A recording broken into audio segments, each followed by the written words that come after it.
नमस्कार मित्रों। एक बहुत ही प्रजा प्रेमी राजा को तीन तीन बेटे होते हुए भी अपना उत्तराधिकारी किसे बनाया जाए, इसको लेकर बहुत बड़े दुविधा में थे। उनके तीनों बेटे एक समान थे, फिर भी राजा सबसे योग्य बेटे का चयन करना चाहते थे। राजा किसी भी एक ठोस निर्णय नहीं ले पा रहे थे। फिर उन्होंने एक तरकीब निकाली जिससे सही और योग्य उत्तराधिकारी होने योग्य बेटे का चयन हो सका। दोस्तों, कहानी हमें कुछ न कुछ नया अवश्य सिखाती है। यह कहानी भी हमें मोटिवेट करती है, तो अंत तक देखने का कष्ट करें।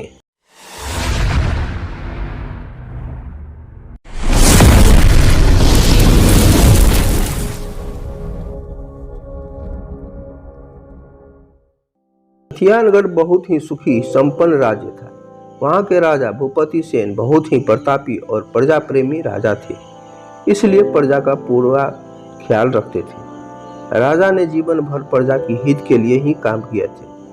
वहाँ के जनता भी राजा के लिए कुछ भी करने के लिए तन मन धन से तैयार रहते थे। लेकिन अब राजा भूपति सेन बूढ़े हो चले थे, इसलिए उनके मन में बड़ी दुविधा हो रही थी कि उनके बाद राज को कौन चलाएगा। राजा भूपति के तीन बेटे थे। तीनों ने शिक्षा दीक्षा एक ही गुरु से ली थी।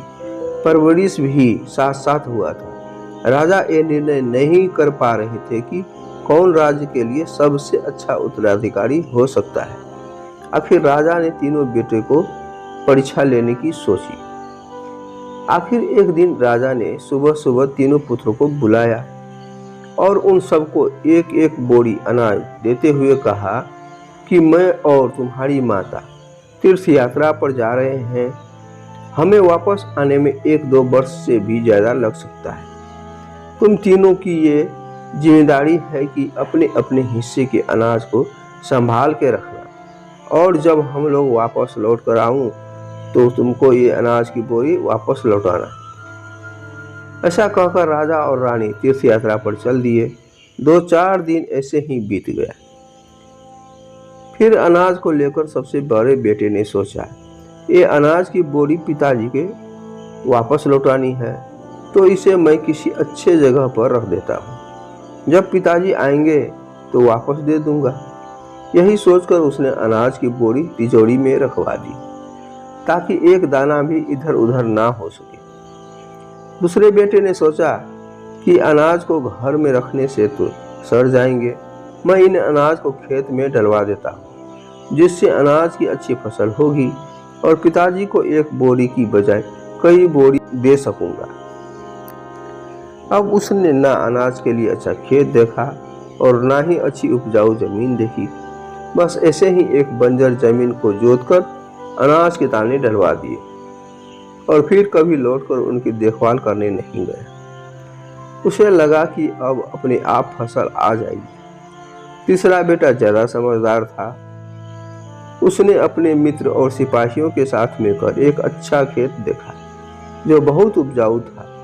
फिर उसकी मिट्टी बदलवाई, वहां घास फूस की सफाई कराई और फिर गेहूं के दाने खेत में बो दिए। पूरी लगन और मेहनत से खेत की रेख देख किया, समय समय पर खाद पानी दिया। साल भर बाद पहली फसल आई। उसने फिर से उसे बोया और फिर से अन्न उपजाया। खेत खलिहान लहलहाने लगे। राजा यही कोई 2 वर्ष बाद लौटकर वापस आए। तीनों पुत्रों को देखकर बड़ी प्रसन्नता हुई। साथ ही मन में इच्छा हो रही थी कि ये जानने की कि बेटों ने अनाज के साथ क्या किया। पहले पुत्र ने जैसे ही तिजोरी खोल के दिखाई, अंदर से बहुत बुरी बदबू आ रही थी। सभी अनाज सड़ गया था। पिता ने कहा, ये अन्न है जिससे हम सबका जीवन चलता है और तुम इसकी देखभाल नहीं कर पाए। तुम क्या राज्य संभालोगे। अब दूसरा बेटा पिताजी को उस जगह पर ले गया जहां उसने गेहूं को डलवाया था। वहां जाकर देखा तो जंगल ही जंगल हो गया था। बड़ी बड़ी घास फूस खड़ी थी। अनाज का तो नामो निशान भी नहीं था। राजा बहुत नाराज हुआ और उसे भी राज का उत्तराधिकारी बनाने से मना कर दिया। अब तीसरा पुत्र पिता को अपने खेतों पर ले गया। वह दूर से ही एक अलग खुशबू आ रही थी। गेहूं की फसल लहलहा रही थी। चारों तरफ हरियाली और जीवन था और उस खेत में 50 बोरी से भी ज़्यादा अनाज उत्पन्न हो चुका था और आज भी खेत में फिर से फसल खड़ी थी। राजा का मन देखकर बहुत प्रसन्न हुआ और राजा ने तीसरे बेटे को अपने राज का उत्तराधिकारी बनाने का निर्णय लिया। दोस्तों, उस राजा की तरह भगवान ने भी हमें कुछ अनाज संभाल के रखने को दिए हैं। वो अनाज है हमारा जीवन, जिसे हम बेकार के कामों में नष्ट कर देते हैं। ईश्वर ने जीवन दिया कि दुनिया का विकास करना, अपने ज्ञान को बढ़ाना और उसे बांटना, लेकिन हम अज्ञानी लोग इस जीवन को श्राप देते हैं और अंत समय जब ईश्वर पूछता है कि जीवन में क्या किया, तो जवाब होता है कुछ नहीं। अपने मन की जमीन को साफ करिए, उसमें जो भी घास फूस है वो सब हटाइए। अपने मन के ईर्ष्या, गुस्सा और व्यसनों को हटाइए और अच्छाई के बीज बोइए, फिर ईश्वर आपसे बेहद खुश होंगे।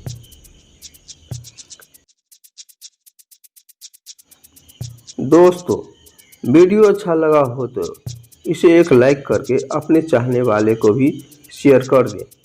कुछ कहना सुनना हो तो कमेंट बॉक्स में लिख सकते हैं और आगे भी इसी तरह के या इससे भी अच्छे वीडियो देखने के लिए आपके अपने इस चैनल को सब्सक्राइब करके पास के घंटी के निशान को दबाकर ऑल को भी सिलेक्ट कर लें। धन्यवाद।